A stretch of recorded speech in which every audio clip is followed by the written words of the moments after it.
play it any louder, then it's getting shut down. My name is Waffles, and I'm a government whistleblower turned political commentator, and this is the last 24 hours in the news. Today is September 17, 2025. It is 10:11 p.m. Mountain Standard Time. Here are the top news highlights for the U.S. for the past 24 hours. Trump files a $15 billion defamation suit against the New York Times and Penguin Random House, filed September 16th. This is an aggressive civil action by the president against major media defendants and is now an active high-dollar litigation item to track. Federal litigation from the administration. The Justice Department filed a federal challenge seeking to block Vermont's 2024 Climate Superfund law that would make big polluters pay for climate harms, part of a pattern of the administration suing states over climate measures. Transparency check on administration panels. A federal judge ruled a Trump-era climate advisory panel is not exempt from federal transparency rules, FACA, and scheduled further proceedings, a potentially significant judicial rebuke to how the administration crafts policy outside open processes. The Trump administration's climate working group, convened by the Department of Energy, created a report that challenged the scientific consensus on climate change. This report was then used by the Environmental Protection Agency, EPA, to help justify an attempt to undo a previous finding that climate pollution harms public health. The Trump administration argued that this group was exempt from FACA because it was just a collection of individuals exchanging facts or information and not a formal advisory committee. However, environmental organizations like the Environmental Defense Fund and Union of Concerned Scientists sued, claiming the group was clearly providing advice and recommendations on policy and therefore should have followed FACA's transparency rules. The judge's ruling and its significance. The federal judge sided with the plaintiffs, ruling that the Climate Working Group's report was far more than a simple review of literature. It was a clear attempt to provide advice and recommendations for a renewed approach to climate policy. The judge stated that no reasonable jury would find that these words do not constitute advice or recommendations. I mean, when I'm going through this, it just sounds to me like the Trump administration is trying to get away with polluting the environment, and I'm just wondering why. Who is he helping that would be polluting the environment? Because, I mean, everybody is bribing this president, and I just think there's something weird going on here in that aspect. This ruling is a significant judicial rebuke to how the administration crafted policy outside of open processes. It establishes a precedent that government officials can't simply bypass FACA by calling an advisory group something else or by claiming its purpose is only to review information. It holds the administration accountable for its lack of transparency and affirms the public's right to know how federal policy is being shaped. There has been some significant incidents with pollution in the United States that have done incredible harm to innocent civilians. Things like people dumping in local lakes, chemical runoff from businesses. The 3M manufacturing plant is a pretty famous one as far as dumping forever chemicals into the outside environment, chemicals that they weren't even legally supposed to be using, which caused a massive cancer outbreak for the people living in the local region. It also caused global contamination because those chemicals were dangerous chemicals and they bind to water molecules and traveled on it. So environmental protection is more than just talking about global warming. There's actually a lot of reasons why we should have environmental protection. These are some of the examples. Some people get too greedy over money and they don't care who they hurt. Unfortunately, it's something that happens a little too often. As much as I personally wish that something like that was not happening, these things do happen. And so we can't just let people run around and dump whatever the fuck they want in the rivers and the oceans and, you know, into local waterways and pollute local communities. There is a reason why all Americans, regardless of their party affiliation, should care about environmental protections. There's reasons why we need regulations. Here's another example. Tyson, I'm pretty sure, is the company. It was a company that has people doing chicken. I'm pretty sure it was Tyson. They have been subcontracting their chicken people. So whoever is raising chickens, they subcontract people to take care of the chickens.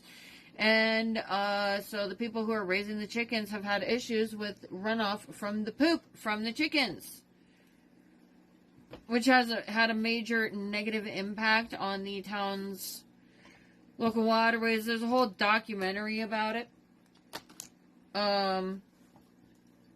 I can't remember what the impacts from that one were, but you know, I mean, a bunch of chicken shit all over the place, like flowing into the waterways because of industrialization. I mean, that's kind of beyond what would be considered normal, and it is harmful.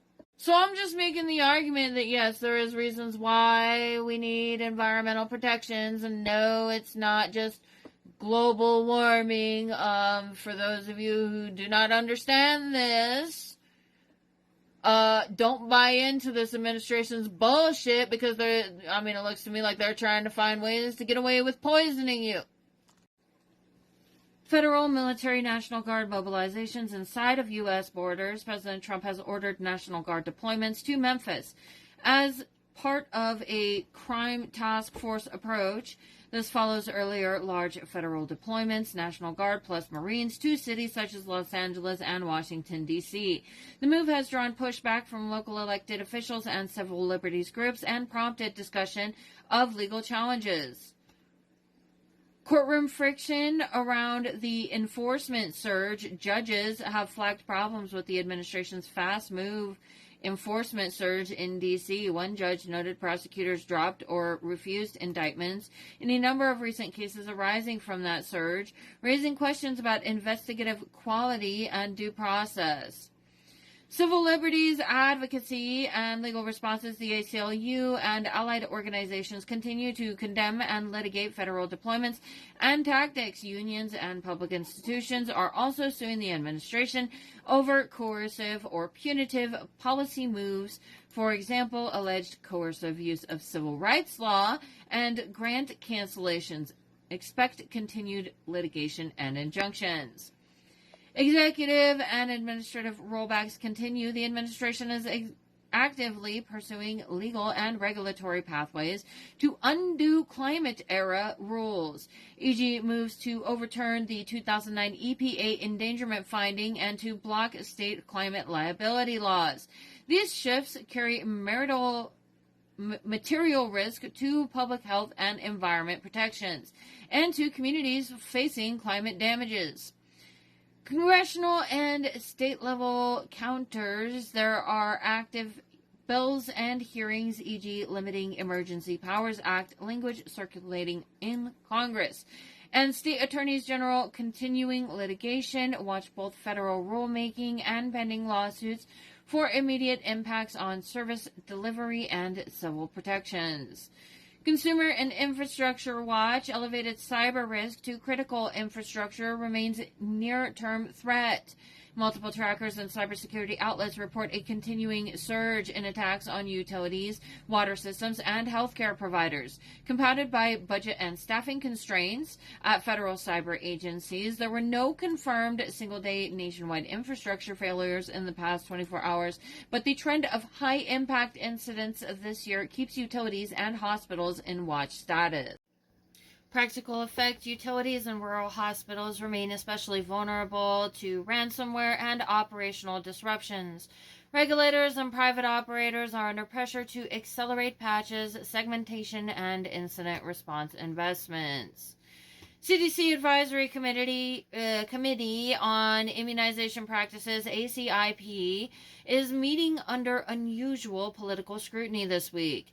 The committee, now with new appointees whose selection has been controversial, is reviewing COVID-19 vaccine guidance, safety, effectiveness, and eligibility, and other vaccine policy items. The meeting and any votes could affect coverage, Medicaid, Medicare access, and public trust. Watch ACIP's statements and the CDC slide pack that accompanies the meeting for concrete policy changes. Regional tensions. Cuba called on the UN to act against perceived U.S. militarization in the Caribbean. Statement September 17th, reflecting fallout from recent U.S. counter-drug and maritime operations in the region. These diplomatic criticisms can complicate regional cooperation on migration and interdiction. Conflict spillovers, U.S. diplomatic posture, and aid flows remains affected by intensifying Gaza conflict and allied responses, U.S. statements, and policy choices on Israel and Palestine, and sanctions are driving diplomatic pushback from several partners. Legal actions against the Trump administration. Georgia, the Georgia Supreme Court declined to hear Fulton County DA Fannie Willis's appeal. As a result, Willis remains disqualified from prosecuting the Fulton County election interference case. The prosecution will need a replacement special prosecutor, and that procedural change materially affects that case's timeline and strategy. Ongoing trackers, multidisciplinary litigation trackers, Lawfare, Just Security, and others are updating in real time. They show multiple ongoing suits against the administration's actions, environmental, employment, and agency rule changes, federal force deployments, grant cancellations, National Guard federal force deployments, Memphis, plus earlier LA and DC actions, are the clearest immediate civil risk story. They combined operational deployments, potential posse comitatus challenges, legal and federal friction, and pending legal fights. The administration is pursuing litigation and regulatory rollbacks, climate liability laws, FACA disputes that could have tangible health and environmental consequences. These suits are active and moving quickly. Public health policy is being politicized at a very high level, ACIP and CDC scrutiny. And today the markets closed with the Dow Jones up 0.5%, ending at $46,018.32. S&P 500 down about 0.10% at 6,635 cents. NASDAQ Composite down about 33% at 22,261.33 and 33 cents. And here are the recent trade and economic highlights from the past 24 hours. Federal Reserve rate cut. The Fed cut its benchmark policy interest rate by 25 basis points, that's 0.25%, to the target range of 4.0% to 4.25%. The cut is the first since December of 2024. Chair Jerome Powell described the move as a risk management cut, emphasizing rising labor market risks. New projections from Fed policymakers indicate 2 additional rate cuts likely before the end of 2025. One dissenting vote, Governor Stephen Moran wanted a larger 50 BPS cut. Market reactions and investor sentiment. U.S. stocks were mixed after the Fed decision. The Dow Jones Industrial Average rose, while the S&P 500 and NASDAQ Composite slipped slightly. Treasury yields rose. The 10-year Treasury yield increased to 4.07%. 2-year yields also higher. The U.S. dollar was volatile, dropping to a multi-year low soon after the Fed announcement and then rebounding as markets absorbed the Fed's guidance. Sector impacts and outlook. Sectors most sensitive to interest rates. Small cap companies, home builders are seen as likely beneficiaries if further cuts materialize. Banks face mixed pressures while lower rates ease borrowing costs for many sectors. Funding costs and margin pressures remain concerns. Trade, oil, and energy sector notes oil prices edged lower after reports showing U.S. distillate, diesel, etc. stockpiles rose, which raised concern about demand. U.S. crude inventories overall fell due to a jump in exports and decline in imports, but the rise in distillate stocks acted as a counterweight. Global Trade Dynamics and AI, a WTO report released September 17th, forecasts that artificial intelligence, AI, could transform global trade, raising its value by 34 to 37% and boosting global GDP by 12 to 13% by 2040, assuming investments in infrastructure, regulation, and inclusive policy.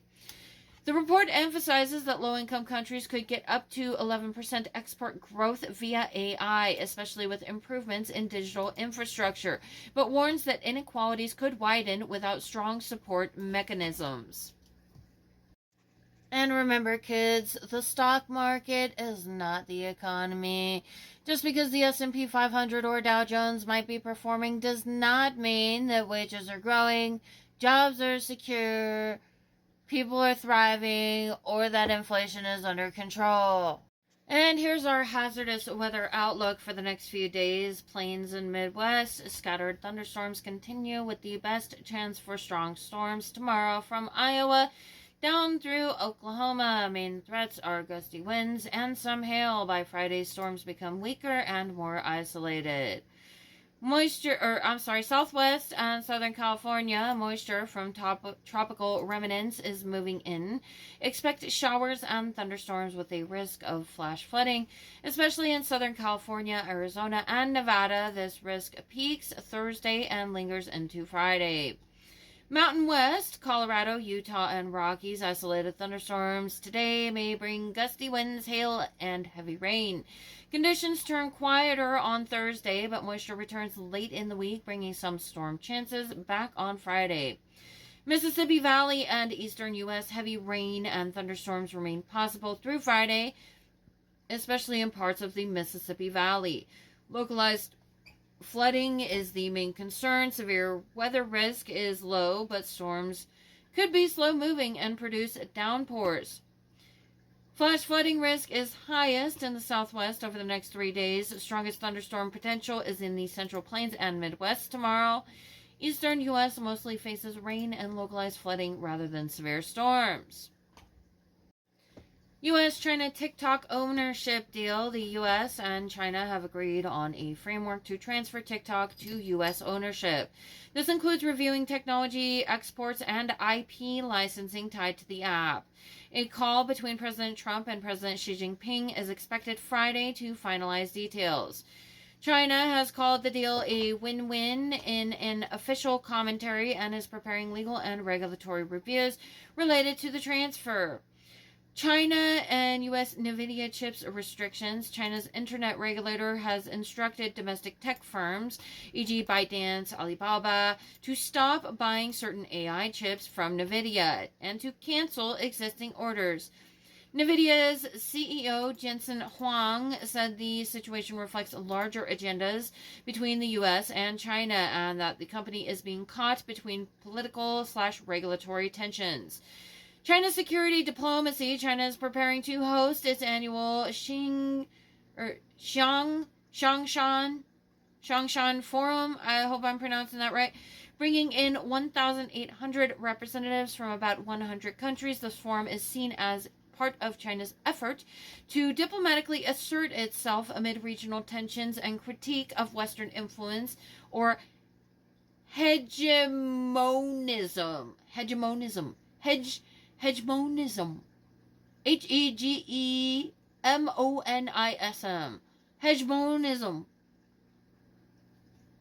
Global markets reacting to U.S. Fed rate cut. Markets globally have been volatile after the U.S. Federal Reserve cut interest rates, first cut of the year, but signaled that further cuts would be gradual. Investors around the world are digesting what that means for global borrowing costs, capital flows, currency values, and inflation expectations. Asia-Pacific markets in particular are reacting, with Hong Kong cutting rates and other economies watching for spillover effects. China has opened a preliminary anti-monopoly investigation into NVIDIA. In the business sphere, Amazon is facing key rulings from the U.S. FTC related to its Prime signups. Meanwhile, single-family housing starts in the U.S. are near a 2.5-year low, reflecting weakness in the housing sector. Other regional and economic news: New Zealand's economy contracted sharply, raising expectations for steeper interest rate cuts. The Bank of England is expected to slow its quantitative tightening and possibly leave rates unchanged in upcoming meetings. This concludes today's news. Y'all stay safe out there.